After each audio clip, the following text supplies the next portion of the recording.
फिरौन तब बिल्कुल कंगाल था, दिवालिया था, कर्ज में डूबा हुआ था। कर्ज चुकाने के डर से वह घर में छिपा रहता। इसी वजह से एक एक करके लेनदार फिरौन के घर आने लगे। फिरौन बहुत चालाक और धोखेबाज था। सिर्फ धोखेबाज ही नहीं बल्कि बड़ा ठग था, इसलिए कि वह घर में रहते हुए भी दरवाजा खुला रखता था ताकि लेनदार समझे कि घर में कोई नहीं है। दिन ब दिन लेनदार वहाँ आते लेकिन फिरौन को न देखकर लौट जाते। फिरौन अकेले सोचने लगा, मैं कब तक खुद को इस तरह छिपा सकता हूँ, मुझे खुद को साबित करना ही होगा। उस समय मिस्र आर्थिक दृष्टि से दुनिया में सबसे ऊपर था। फिर फिरौन लेनदारों के डर से रात के अंधेरे में बलक से मिस्र की ओर छिपते हुए निकल पड़ा। पूरी रात सफर करने के बाद वह आखिरकार मिस्र पहुंच गया। थोड़ी दूर चलने के बाद उसकी मुलाकात उसके दोस्त हमान से हुई। हमान ने उसे देखते ही पूछा, प्रिय दोस्त, तुम यहाँ क्यों हो? तुम्हारी क्या हालत है? तब फिरौन ने कहा, दोस्त हमान, मैं बड़ी मुसीबत में हूँ। लेनदारों के डर से भागकर यहाँ आया हूँ। मैं पूरी तरह से कंगाल हूँ, चारों ओर कर्ज में डूबा हूँ। अब मुझे किसी काम की जरूरत है। तब हमान ने कहा, फिरौन, मेरी भी यही हालत है, मुझे भी किसी काम की जरूरत है। इसके बाद फिरौन और हमान काम की तलाश में निकल पड़े। थोड़ी दूर चलने के बाद वे भूख और प्यास से बेहाल हो गए। दूर से उन्होंने देखा कि एक आदमी तरबूज के खेत में तरबूज काट रहा है। फिरौन और हमान धीरे धीरे उस तरबूज के खेत के पास जाकर बोले, चाचा जान, हम बहुत भूखे हैं, क्या हमें कुछ तरबूज खाने को देंगे? यह सुनकर उस आदमी ने उन्हें तरबूज खाने दिया। दोनों ने पेट भरकर तरबूज खाया और संतुष्ट हो गए। फिर उस तरबूज के खेत के मालिक ने उनसे पूछा, मैंने तुम लोगों को पहले कभी नहीं देखा, तुम कौन हो और कहाँ से आए हो? तब फिरौन ने कहा, हम परदेसी हैं, बलक से काम की तलाश में आए हैं। तरबूज के खेत के मालिक ने सोचा कि उसे भी काम करने वालों की जरूरत है, इसलिए उसने उनसे कहा, क्या तुम मेरे पास काम करोगे? हमान ने कहा, बिल्कुल, हम काम करेंगे। तब तरबूज के खेत के मालिक ने कहा, मेरे पास काम करना है तो ईमानदारी से करना होगा, चोरी नहीं की जा सकती। फिरौन बड़ा धोखेबाज था, इसलिए उसने चालाकी से कहा, मैंने जीवन में कभी झूठ नहीं बोला और चोरी तो दूर की बात है। इस तरह चालाकी से फिरौन और उसका दोस्त हमान तरबूज के खेत के मालिक का दिल जीतकर काम पर लग गए। अगले दिन से फिरौन और हमान तरबूज लेकर बाजार जाने लगे। बाजार में तरबूज ऊंचे दाम पर बेचते और मालिक को ज्यादा मुनाफा दिखाते। इस तरह उन्होंने और भी ज्यादा मालिक का दिल जीत लिया। काफी समय बीत गया। एक दिन फिरौन ने उस खेत के मालिक से कहा, चाचा जान, आप तरबूज पीस के हिसाब से हमें बेचें, इससे आपको और ज्यादा मुनाफा होगा। खेत के मालिक ने उसकी बात मान ली। इसके बाद फिरौन अगले दिन फिर बाजार में तरबूज बेचने ले गया। वह तरबूज पीस के हिसाब से खरीदता, कभी कभी कुछ तरबूज चोरी भी करता और बाजार में तरबूज को काट कर टुकड़ों में ऊंचे दाम पर बेचता। इस तरह चालाकी से फिरौन ने बहुत पैसा कमा लिया। एक रात फिरौन ने अपने दोस्त से कहा, हमान, अगर हम सिर्फ तरबूज बेचते रहे तो जिंदगी में कुछ नहीं कर पाएंगे, हमें कुछ और करना होगा। उस समय एक अद्भुत घटना घटी।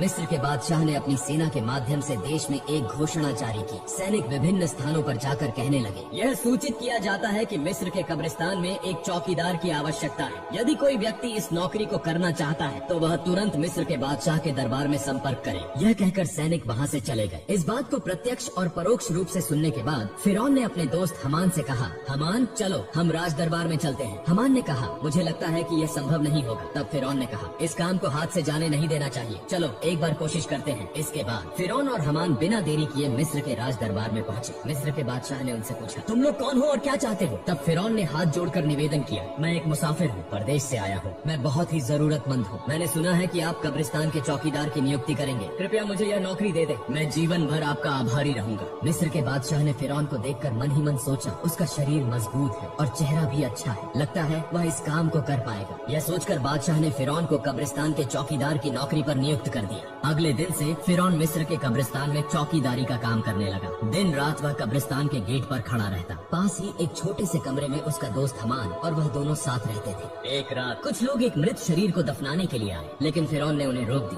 उसने उन्हें कब्रिस्तान में प्रवेश नहीं करने दिया। तब उन्होंने पूछा, मामला क्या है, आप हमें लाश दफनाने से क्यों रोक रहे हैं? दरअसल फिरौन बड़ा धोखेबाज और ठग था। उसने चालाकी से कहा, क्या आप नहीं जानते, मिस्र के बादशाह ने नया कानून बनाया है, अगर किसी को लाश दफनानी है तो उसे एक सोने का सिक्का देना होगा। उन लोगों ने फिरौन की बात पर विश्वास कर लिया और उसे एक सिक्का देकर लाश को दफना दिया। इस तरह यह खबर फैल गई कि लाश को दफनाने के लिए एक सोने का सिक्का देना जरूरी है। इसी तरह फिरौन धोखाधड़ी करके बहुत पैसा कमाने लगा। उस समय एक अजीब घटना घटी। मिस्र में अल्लाह का कहर शुरू हो गया। चारों ओर कॉलरा और चेचक की बीमारी से बड़ी संख्या में लोग मरने लगे। कुछ लोग लाश को दफनाने के लिए कब्रिस्तान आए। तब फिरौन ने और भी चालाकी से कहा, मिस्र के बादशाह ने नया कानून बनाया है, अगर कोई व्यक्ति कॉलरा या चेचक से मरता है तो उसे 2 सोने के सिक्के देकर ही इस कब्रिस्तान में दफनाया जाएगा। फिरौन ने धोखाधड़ी से सभी से सोने के सिक्के लेकर बहुत सारा पैसा कमा लिया। इस तरह पूरा साल बीत गया। इसके बाद फिरौन ने अपने दोस्त से कहा, हमान देखो, मैंने 2 बोरियां पैसे कमा लिए हैं, लेकिन अब ये पैसे हमें मिस्र के बादशाह के पास ले जाने होंगे। यह सुनकर हमान चौंक गया। उसने कहा, फिरौन क्या तुम्हारा दिमाग खराब हो गया है? तुमने पैसे कमाने के लिए इतनी मेहनत की, सबको धोखा दिया, और अब आखिर में ये पैसे बादशाह को देने जा रहे हो। फिरौन ने कहा, हमान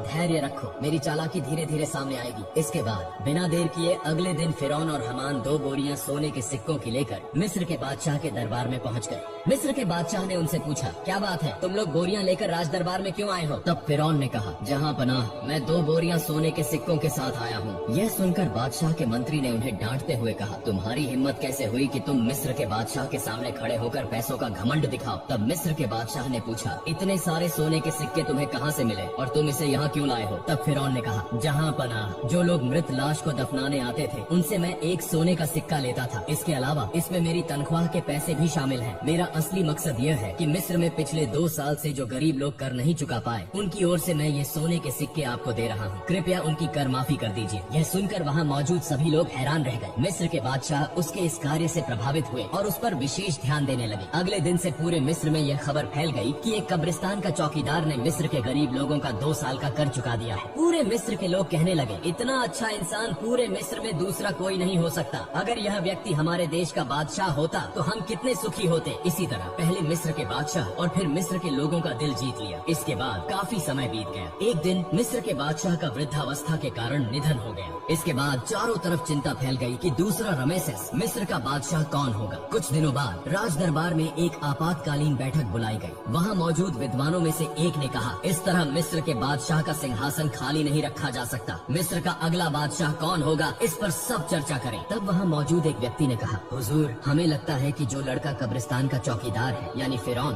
उसकी कद काठी और स्वभाव दोनों ही उपयुक्त है। वह बहुत अच्छा है और जनता का भी ख्याल रखता है। हमें लगता है कि उसे ही बादशाह बनाया जाना चाहिए। तब वह विद्वान व्यक्ति बोला, ठीक है, तो ऐसा ही हो। सबकी सहमति से फिरौन मिस्र का बादशाह बन गया। जो व्यक्ति एक दिन तरबूज बेचता था, जो कभी कब्रिस्तान का चौकीदार था, आज भाग्य के पलटने से वह पूरे मिस्र का बादशाह बन गए। असल में फिरौन कितना घटिया इंसान था यह किसी को मालूम नहीं था। इधर फिरौन के मिस्र का बादशाह बनने के बाद उसने फिर से तरह तरह की चालाकी और धोखाधड़ी शुरू कर दी। उसने अपने दोस्त हमान को मंत्री बना दिया। एक दिन फिरौन राज दरबार में बैठा था। उसने अचानक घोषणा की, पिछले 1 साल में मिस्र के किसी भी व्यक्ति को कर चुकाने की जरूरत नहीं है। ये सभी कर फिरौन की ओर से माफ किए जाते हैं। यह खबर सुनकर मिस्र के गरीब लोग बहुत खुश हुए। बाद में जब वहाँ कोई और नहीं था तो हमान ने कहा, दोस्त फिरौन, अगर तुम इस तरह सारा कर माफ कर दोगे तो बादशाहत कैसे चलेगी? फिरौन ने कहा, हमान धैर्य रखो, इसके बाद मैं ऐसी चाल चलूंगा कि जीवन भर हम ही पूरे विश्व के बादशाह बने रहेंगे। ऐसी कोई ताकत नहीं होगी जो हमें हरा सके। इसके लिए योजना बनानी होगी। इस बात को कहकर वे दोनों एक एक करके चले गए। अगले दिन से पूरे मिस्र में फिरौन का नाम चर्चित होने लगा। इसी समय हमान ने फिरौन को बुलाकर कहा, मित्र फिरौन, अगर तुम जीवन भर बादशाह बने रहना चाहते हो तो तुम्हें कुछ काम अवश्य करने होंगे। तब फिरौन ने पूछा, वो काम क्या है? इसके बाद हमान ने एक एक करके सब कुछ बताया। फिर फिरौन ने राज दरबार में एक आपातकालीन बैठक का आयोजन किया। फिरौन ने कहा, आज से पूरे मिस्र में कोई शिक्षा व्यवस्था नहीं होगी। सभी पाठशालाएं बंद कर दी जाएंगी। फिरौन ने शाही फरमान किया, मिस्र के किसी व्यक्ति को शिक्षा लेने और देने की अनुमति नहीं होगी। यदि कोई इस आदेश का उल्लंघन करता है तो उसे मौत की सजा दी जाएगी। पूरे मिस्र में जो लोग छोटे छोटे पत्थरों की मूर्तियां बनाकर पूजा करते थे, उन्हें आदेश दिया गया कि वे उन मूर्तियों को तोड़कर केवल फिरौन की मूर्ति की पूजा करें। इस प्रकार थोड़े ही समय में फिरौन के डर से लोगों ने पढ़ाई लिखाई बंद कर दी और पूरे मिस्र के लोग अल्लाह को भूलकर अज्ञानी और अंधविश्वासी बन गए। लोग पूरी तरह से जानवरों की तरह व्यवहार करने लगे। इसके बाद फिरौन अत्यधिक घमंडी हो गया। वह खुद को इतना बड़ा मानने लगा कि अहंकार से भरकर खुद को खुदा घोषित कर दिया। दिन ब दिन जनता पर कर की मात्रा बढ़ा दी। अन्याय और अत्याचार बढ़ने लगे। फिरौन ने पूरे मिस्र पर अकेले शासन करना शुरू कर दिया। ब्याज, रिश्वत, व्यभिचार और अनैतिकता की घटनाएं बढ़ने लगी। संक्षेप में फिरौन बनी इसराइल के लोगों को अपमानित और अत्याचार करने लगा। सिर्फ आसिया को छोड़कर कोई भी फिरौन के अपमान और अत्याचार से बच नहीं पाता था, क्योंकि आसिया उस समय की सबसे सुंदर, गुणवान और धार्मिक महिला थी। इसीलिए कई साल बाद फिरौन ने आसिया को अपनी बीवी के रूप में स्वीकार किया। एक दिन आसिया अपने कक्ष में बैठी हुई थी। वह मन ही मन सोच रही थी, जिस तरह मेरे शौहर फिरौन देश की जनता पर अन्याय कर रहे हैं और खुद को खुदा कह रहे हैं, इससे वे न केवल अल्लाह के गुस्से के शिकार होंगे बल्कि पूरे देश को भी बर्बाद कर देंगे। उसी समय फिरौन फिरौन उस कक्ष में प्रवेश करते हुए बोला, आसिया तुम इतनी चिंतित क्यों दिख रही हो? तब आसिया ने कहा, प्रिय शौहर, आप यह तो जानते ही हैं कि यह धरती, चांद, सूरज, आसमान और जमीन सब कुछ महान अल्लाह ताला ने बनाया है। इसलिए चाहे इंसान कितनी भी शक्ति प्राप्त कर ले, वह एक छोटा सा कीट भी नहीं बना सकता। इंसान नश्वर है, एक दिन सबको इस दुनिया को छोड़कर जाना होगा। इसलिए आप खुद को खुदा कहना बंद करें और अल्लाह के रास्ते पर वापस लौट आएं। यह सुनते ही फिरौन बहुत गुस्से में आ गया और आसिया को डांटते हुए बोला, आसिया अगर ये बात कोई और कहता तो मैं उसे मार डालता। जिस तरह सबने मुझे खुदा मान लिया है, तुम्हें भी मुझे खुदा मानना होगा, वरना तुम्हारा हाल भी उन्हीं की तरह होगा। यह कहकर फिरौन वहाँ से चला गया। उधर आसिया बहुत चिंतित हो गई। उनके पास कुछ भी करने का विकल्प नहीं था। उनकी आंखों से आंसू बहने लगे। इस तरह कई दिन बीत गए। फिर एक दिन फिरौन अपने कक्ष में आराम कर रहा था। आधी रात में उसने सपना देखा कि बनी इसराइल की दिशा से एक विशाल आग का गोला आ रहा है जो पूरे मिस्र को जलाकर राख कर रहा है, लेकिन बनी इसराइल के लोगों को कुछ भी नहीं हो रहा। यह स्वप्न देखकर फिरौन तुरंत जाग गया। फिरौन ने देर न करते हुए अगले दिन देश के विभिन्न हिस्सों से बड़े बड़े ज्योतिषियों को राज दरबार में बुलाया और अपने स्वप्न के बारे में बताया। फिरौन के इस स्वप्न का ताबीर करते हुए ज्योतिषियों में से एक ने कहा, जहाँपना आप नाराज न हो, भविष्य में हम आपकी मृत्यु देखते हैं। आप बहुत अधिक समय तक मिस्र के बादशाह नहीं रह पाएंगे। आपकी शक्ति पूरी तरह नष्ट हो जाएगी। यह सुनकर फिरौन बहुत गुस्से में आ गया और ज्योतिषी को डांटते हुए बोला, क्या कह रहे हो? मुझे शक्ति से बेदखल करने वाली कोई ताकत है क्या?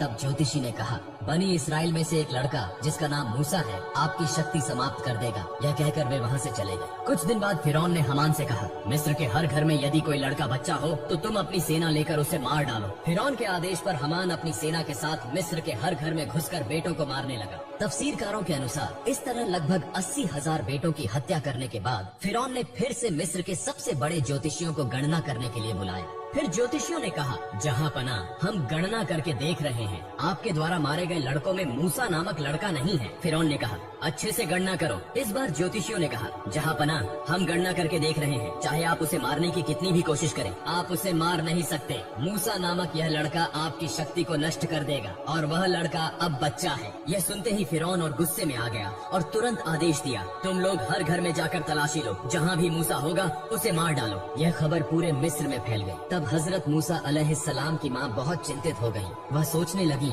अपने बच्चे मूसा को कैसे बचाया जाए। ठीक उसी समय उनकी बेटी मरियम नदी के किनारे बकरियां चरा रही थी। उसने देखा कि हमान और फिरौन की बहुत सी सेना उनके घर की ओर आ रही है। यह देखकर मरियम बहुत जल्दी अपने घर लौट आई और कहा, अम्मा जान, फिरौन की सेना हमारे घर की ओर आ रही है, मेरे भाई मूसा को तुम बचाओ। यह सुनकर हजरत मूसा अलैहिस्सलाम की माँ पूरी तरह चौंक गई। वह बिल्कुल भी नहीं समझ पा रही थी कि अब क्या किया जाए। इतने में फिरौन की सेना ने उनके घर को घेर लिया। ऐसे समय में अल्लाह रब्बुल आलमीन ने गैबी आवाज से कहा, हे मूसा की माँ, तुम देर न करो, अपने बेटे मूसा को जलते हुए चूल्हे में रख कर चली आओ। हजरत मूसा अलैहिस्सलाम की माँ ने देर न करते हुए अपने बच्चे मूसा को जलते हुए चूल्हे में रख दिया और तभी अचानक फिरौन की सेना घर में घुस आई। वे बोले, हमें खबर मिली है कि तुम्हारे घर में मूसा नामक बेटा है, जल्दी से उसे हमारे हवाले कर दो। तब हजरत मूसा की माँ ने कहा, देखो यह तो मेरी बेटी है, यदि मेरे घर में मूसा है तो तुम लोग उसे ढूंढ कर देखो। फिर उसके बाद फिरौन की सेना घर के इधर उधर हर जगह तलाशी लेने लगी, लेकिन कहीं भी कुछ नहीं मिला।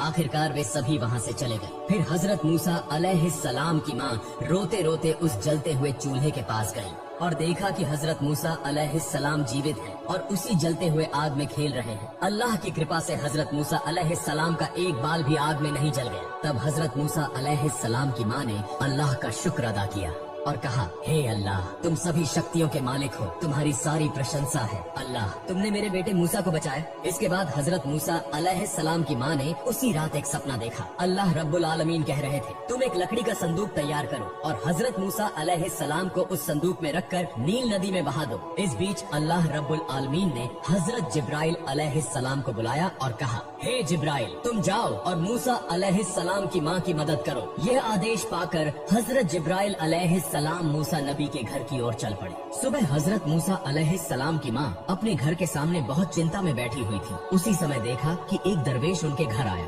फिर मूसा नबी की माँ ने कहा, आप कौन हैं? मुझे तो आप पहचान में नहीं आ रहे। तब वह व्यक्ति अपना परिचय छुपाते हुए बोला, मैं एक बढ़ई हूँ, क्या आपको कोई लकड़ी का सामान बनवाना है? तत्क्षण मूसा नबी की माँ बोली, बिल्कुल, मुझे एक लकड़ी का संदूक बनवाना है। और इस तरह अल्लाह ताला ने उस दिन जिब्राइल अलैहिस्सलाम के माध्यम से मूसा अलैहिस्सलाम की माँ को संदूक बनाने में मदद की। फिर मूसा अलैहिस्सलाम को नील नदी में बहा दिया। अल्लाह की क्या कुदरत! नील नदी का प्रभाव जिस दिशा में बहता है, हजरत मूसा अलैहिस्सलाम का लकड़ी का संदूक उसके विपरीत दिशा में बहता रहा। इस तरह बहते बहते हजरत मूसा अलैहिस्सलाम का लकड़ी का संदूक फिरौन के राज दरबार के पास पहुंच गया। वहाँ फिरौन और उसकी पत्नी माँ आसिया और अन्य दासियाँ मौजूद थी। जैसे ही उन्होंने संदूक देखा, माँ आसिया तुरंत आगे बढ़ी। माँ आसिया ने संदूक खोला और देखा कि उसमें एक सुंदर बच्चा पड़ा है। उसके मस्तक पर जैसे नूर का उजाला चमक रहा हो। इतना सुंदर बच्चा उन्होंने कभी नहीं देखा था। इसलिए बिना देर किए माँ आसिया ने मूसा अलैहिस्सलाम को अपनी गोदी में उठा लिया और फिरौन के पास जाकर बोली, देखिए कितना सुंदर बच्चा, इस बच्चे को मैं पालूंगी। यह सुनकर फिरौन ने कहा, नहीं, यह बच्चा शायद हमारा दुश्मन होगा। यह जरूर बनी इसराइल में से कोई बच्चा होगा, इसे मैं मार डालूंगा। तब माँ आसिया ने कहा, क्या कह रहे हैं? अगर यह बनी इसराइल का कोई बच्चा होता तो यह नदी के बहाव में उलटी दिशा में कैसे आया? इसे तो उस दिशा में जाना चाहिए था। यह तर्क सुनकर फिरौन ने कुछ नहीं कहा, बस इतना कहा, ठीक है, तुम इस बच्चे को पाल सकती हो। फिर माँ आसिया हजरत मूसा अलैहिस्सलाम को लेकर राज दरबार में प्रवेश कर गयी। जब फिरौन ने मूसा अलैहिस्सलाम को अपनी गोदी में उठाया और उसे अपने बेटे की तरह प्यार करने के लिए, चूमने के लिए आगे बढ़े, उसी समय हजरत जिब्राइल अलैहिस्सलाम ने अल्लाह के आदेश पर उस छोटे से बच्चे के हाथ से इतनी जोर से फिरौन को थप्पड़ मारा कि राज दरबार कांप उठा। ऐसा लगा जैसे भूकंप शुरू हो गया हो। तब फिरौन के मन में संदेह उत्पन्न हुआ। वह मन ही मन सोचने लगे, यह बच्चा निश्चित रूप से सामान्य बच्चा नहीं है, इसे परखना होगा। फिर फिरौन ने एक व्यक्ति से कहा, जाओ थोड़ा सा सोना लाओ और उसके साथ आग भी ले आओ, इस बच्चे को परखते हैं। यह सुनकर वहाँ उपस्थित सभी लोग हैरान रह गए। जब वह व्यक्ति सोना और आग लेकर आया, उसी समय अल्लाह रब्बुल आलमीन ने हजरत जिब्राइल अलैहिस्सलाम के माध्यम से हजरत मूसा अलैहिस्सलाम का हाथ आग की ओर घुमा दिया और हजरत मूसा अलैहिस्सलाम चीखते हुए रोने लगे। तब माँ आसिया बोली, आप जैसे कठोर हृदय और निर्दयी इस दुनिया में और कोई नहीं होगा। इस छोटे से बच्चे को क्या आग और सोने का कोई अंतर पता है? इसके बाद फिरौन के मन का संदेह दूर हो गया और इस प्रकार हजरत